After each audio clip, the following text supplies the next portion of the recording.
Permasalahan dari jurnal membentuk karakter peserta didik melalui model pembelajaran Search, Solve, Create, and Share adalah bangsa Indonesia saat ini disinyalir sedang mengalami keterpurukan dan keterbelakangan serta penurunan kualitas moral.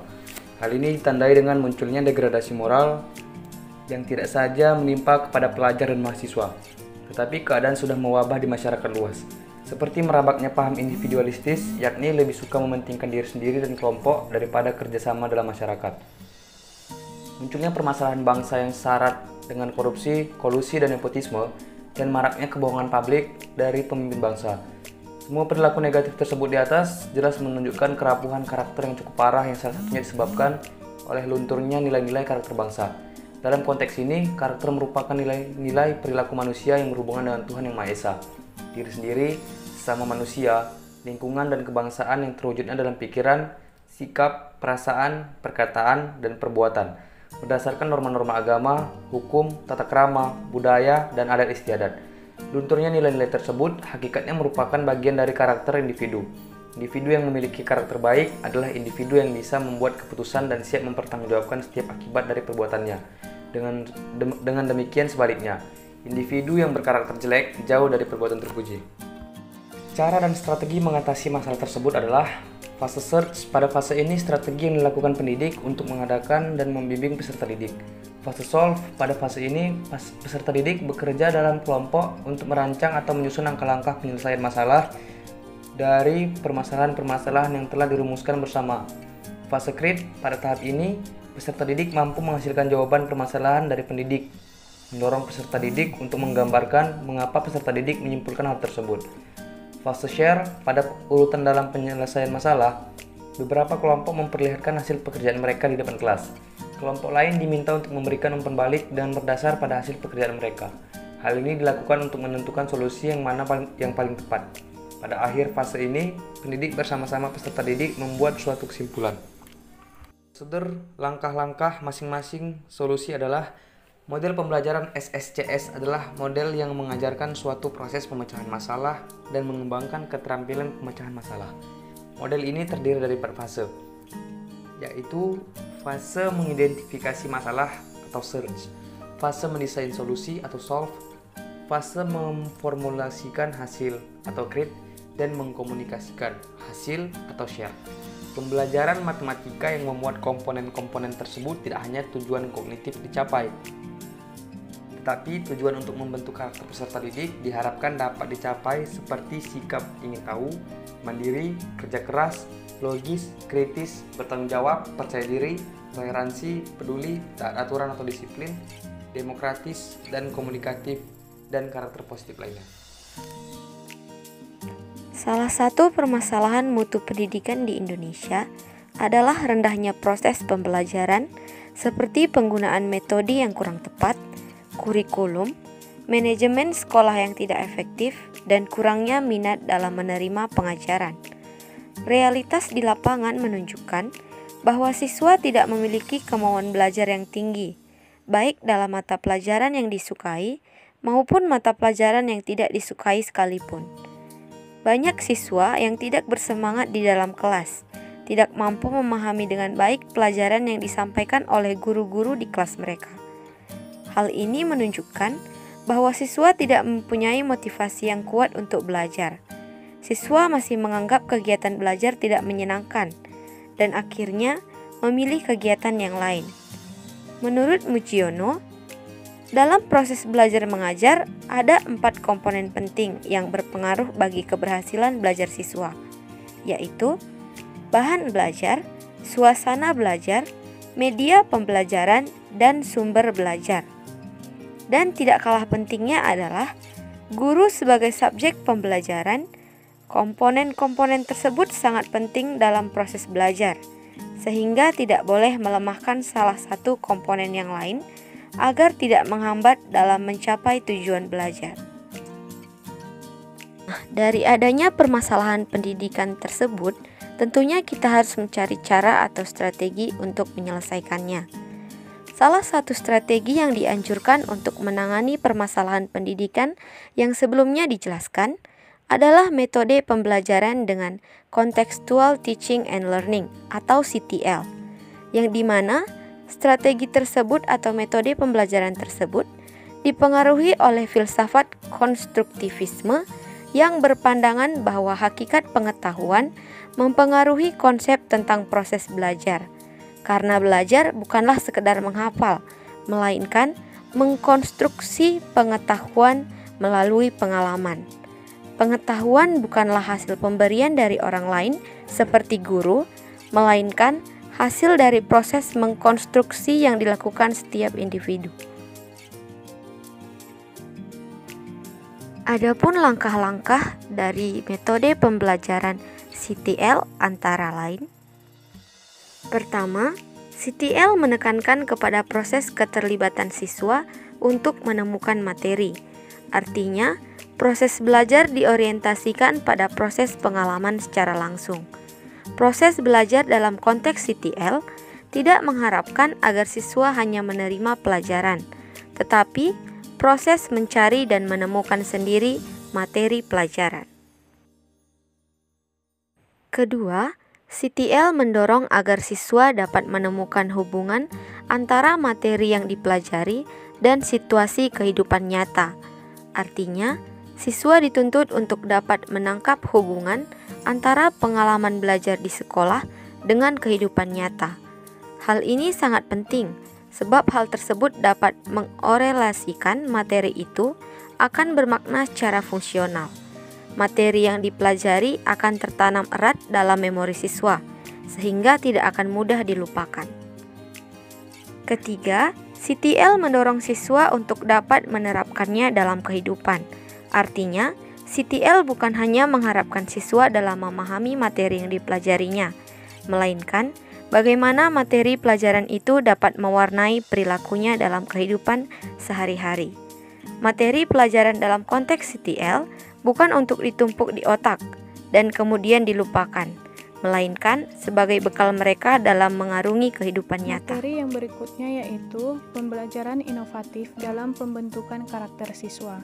Pendidikan merupakan salah satu faktor yang sangat penting dalam membentuk sebuah peradaban bangsa. Pendidikan akan melahirkan perubahan dan penemuan baru dalam bidang ilmu pengetahuan dan teknologi. Dalam hal ini, faktor yang mempunyai peranan yang sangat penting yaitu adalah seorang guru. Guru akhirnya menjadi sorotan karena merekalah yang menjadi patokan terdepan dalam berinteraksi langsung dengan siswa dalam proses pembelajaran. Dalam kondisi seperti itu, guru dituntut untuk mengembangkan keahlian, pengetahuan, dan melahirkan hal-hal yang baru. Seperti yang dijelaskan oleh Endang Komara dan beberapa sarjana lainnya, bahwa guru yang mampu berinovasi berarti menandakan guru tersebut bisa mengembangkan ide-ide kreatif yang mereka miliki. Selanjutnya adalah cara atau strategi. Sebelumnya kita akan membahas tentang ciri-ciri dari pembelajaran inovatif. Yang pertama, memiliki prosedur yang sistematik untuk memodifikasi perilaku siswa. Yang kedua, hasil belajar yang ditetapkan secara khusus, yaitu perubahan perilaku positif siswa. Yang ketiga, penetapan lingkungan belajar secara khusus dan kondusif. Yang keempat, ukuran keberhasilan siswa setelah mengikuti pembelajaran sehingga bisa menetapkan kriteria keberhasilan dalam proses belajar mengajar. Dan yang kelima adalah interaksi dengan lingkungan agar mendorong siswa aktif dalam lingkungannya. Selanjutnya, menurut Ali Mudrob dan Edi Fatimatur Rosyidah dan sarjana lainnya, bahwa pembelajaran inovatif meliputi hal-hal yaitu sebagai berikut. Yang pertama, pembelajaran ekspositori, yaitu strategi pembelajaran yang menekankan kepada penyampaian materi secara verbal dari seorang guru kepada sekelompok peserta didik dengan maksud agar peserta didik dapat menguasai materi pembelajaran secara optimal. Yang kedua adalah pembelajaran inquiry, yang merupakan kegiatan pembelajaran dengan melibatkan secara maksimal seluruh kemampuan peserta didik untuk mencari dan menyelidiki sesuatu secara sistematis, kritis, logis, dan analitis sehingga mereka dapat merumuskan penemuannya dengan penuh percaya diri. Yang ketiga, pembelajaran berbasis masalah. Pendekatan pembelajaran ini dengan membuat konfrontasi kepada peserta didik dengan masalah-masalah praktis dapat berbentuk ill-scored atau open-ended melalui stimulus dalam belajar. Yang keempat yaitu pembelajaran berpikir kritis, yakni peningkatan kemampuan berpikir yang merupakan strategi pembelajaran dengan bertumpu kepada pengembangan kemampuan berpikir peserta didik melalui telaah fakta atau pengalaman anak sebagai bahan untuk memecahkan masalah yang diajukan. Yang kelima, pembelajaran kooperatif, yakni merupakan kumpulan strategi mengajar yang digunakan guru agar peserta didik saling membantu dalam mempelajari sesuatu. Oleh karena itu, pembelajaran kooperatif juga dinamakan dengan belajar teman sebaya. Yang keenam adalah pembelajaran afektif. Afektif erat kaitannya dengan nilai yang dimiliki oleh seseorang.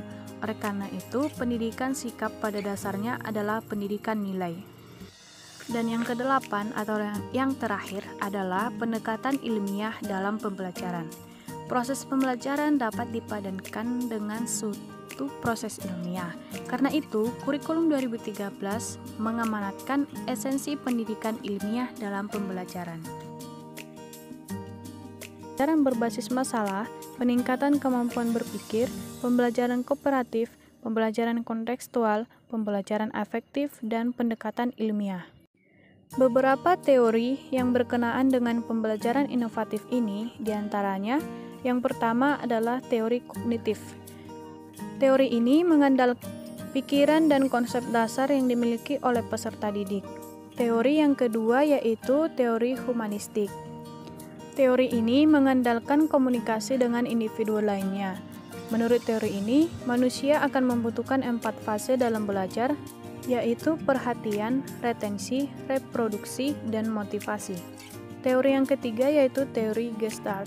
Teori ini memandang bahwa dalam proses belajar mengajar yang merupakan fasilitas dari potensi yang dimiliki oleh peserta didik dalam belajar adalah munculnya motivasi berupa pengalaman pada diri anak itu sendiri.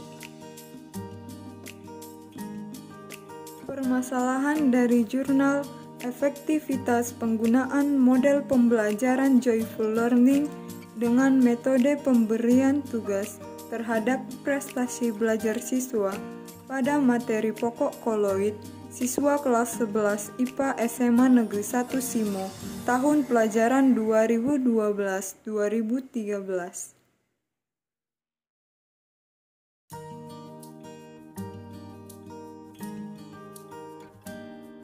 Pendidikan merupakan hal yang sangat penting bagi manusia.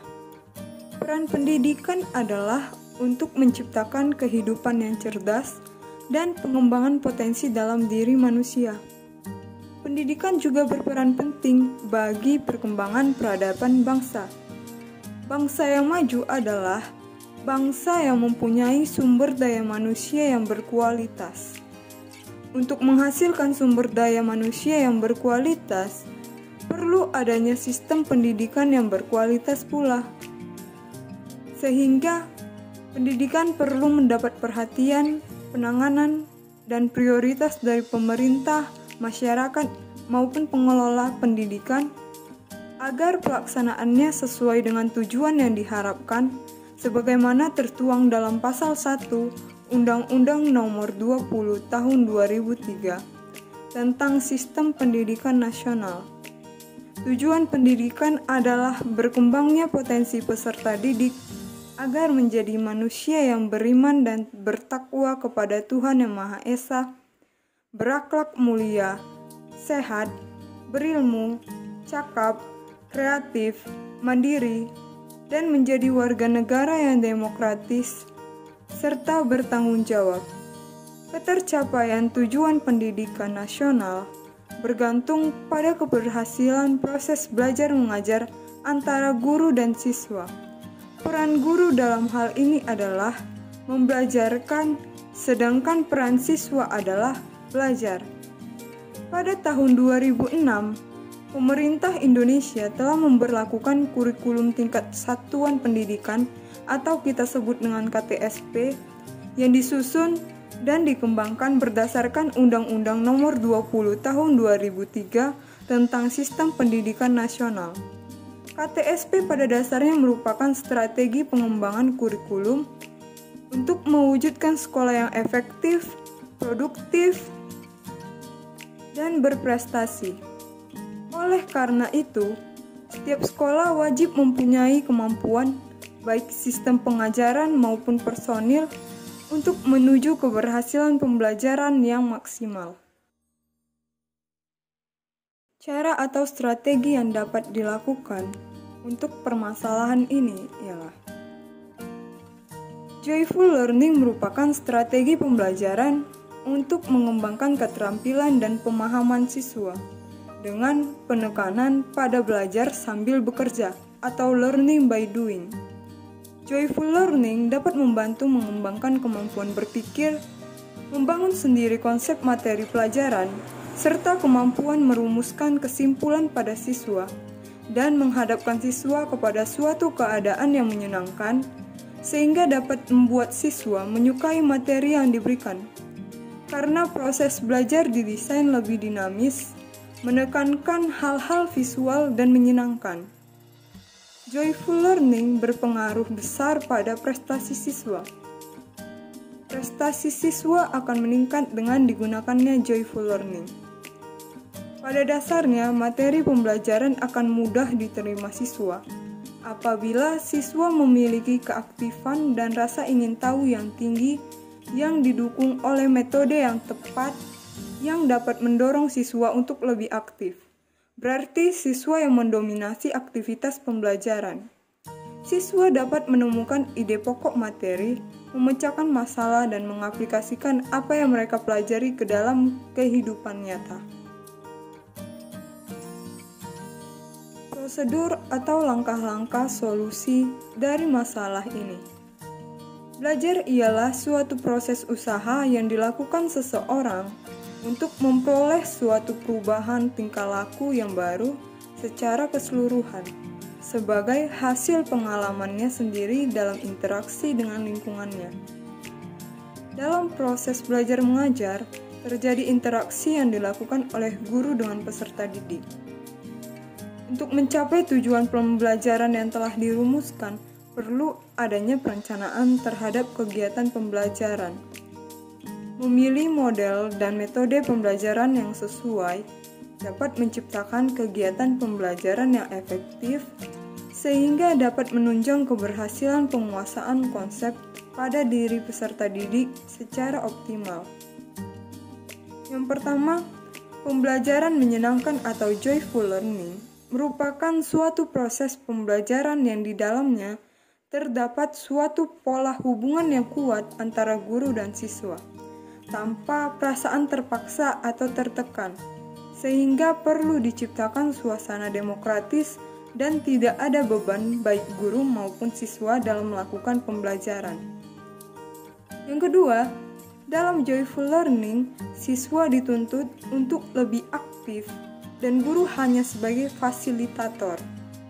Yang ketiga, dalam penerapannya, pembelajaran joyful learning dilaksanakan dalam 4 tahap, yaitu mengalami, interaksi, komunikasi, dan refleksi.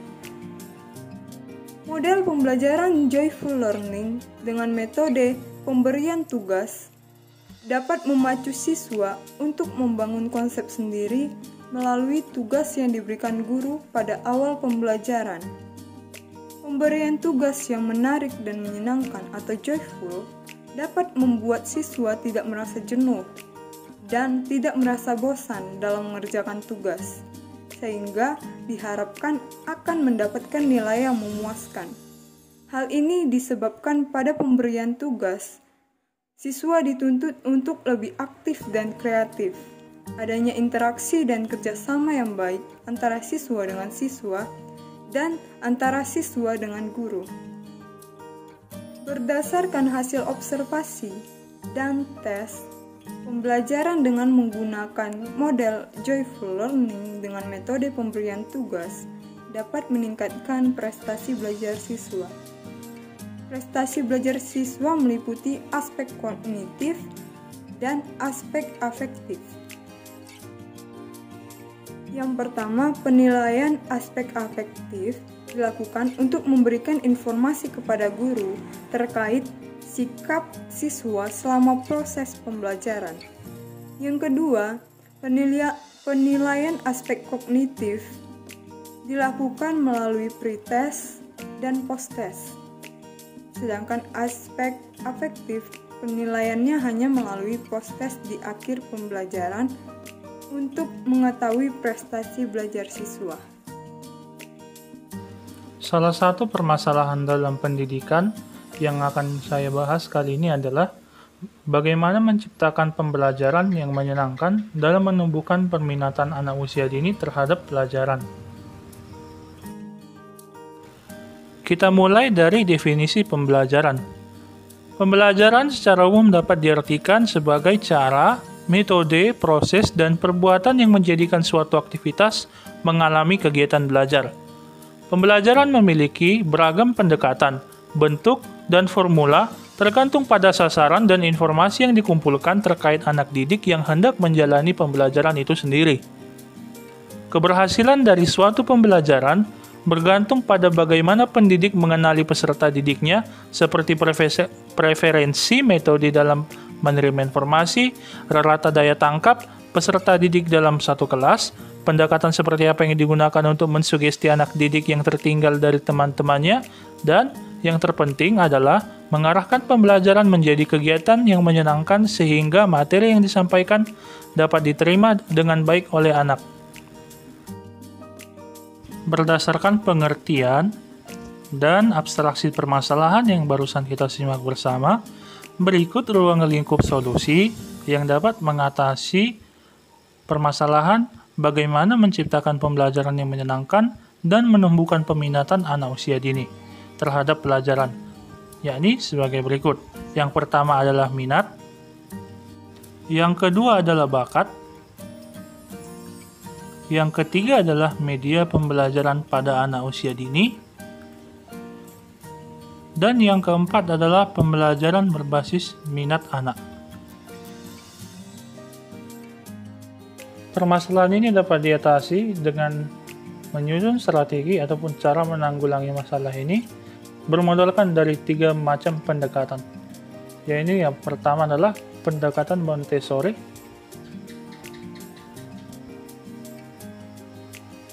pendekatan Vygotsky, dan yang terakhir adalah pendekatan humor.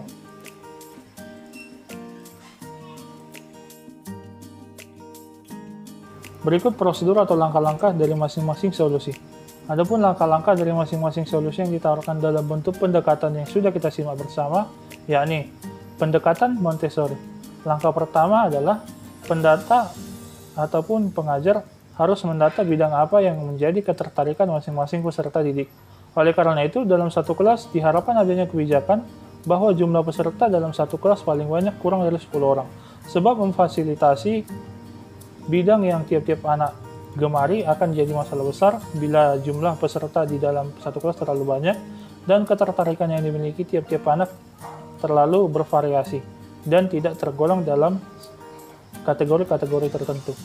Langkah kedua adalah memastikan bahwa guru yang menjadi fasilitator setidaknya menguasai ataupun familiar dengan setiap bidang yang anak didik senangi. Langkah ketiga, menjalankan kegiatan belajar mengajar dalam sesi yang singkat dan cenderung fleksibel terhadap waktu sesuai dengan preferensi anak, agar situasi belajar tidak terlalu terikat dengan waktu dan menjadi kelelahan bagi anak-anak didik. Langkah keempat, melaksanakan fusi atau peleburan kelas pada anak yang memiliki ketertarikan yang sama, hanya pada tingkat lanjut, untuk memperkenalkan anak terhadap ekosistem belajar yang melibatkan banyak orang.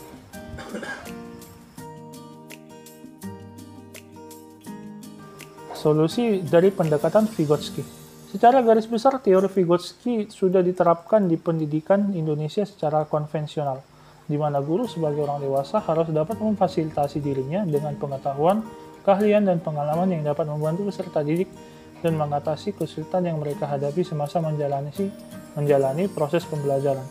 Namun yang membedakannya adalah, pada teori Vygotsky, interaksi anak tidak hanya kepada guru, namun kepada orang dewasa pada umumnya. Bisa saja orang tua, saudara, atau kerabat. Pendidikan Vygotsky menekankan interaksi sosial yang luas sebagai sumber pembelajaran anak didik. Solusi dari pendekatan humor adalah sebagai berikut. Lewat pendekatan humor, proses pembelajaran dapat dilakukan lewat langkah-langkah sebagai berikut.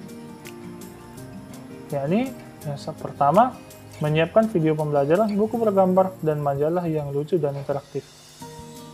Membekali guru dengan keahlian untuk menjaga atmosfer belajar tetap menyenangkan dan interaktif sehingga kesan komedi dalam situasi belajar mengalir dan tidak lekang begitu situasi ada di luar kendali.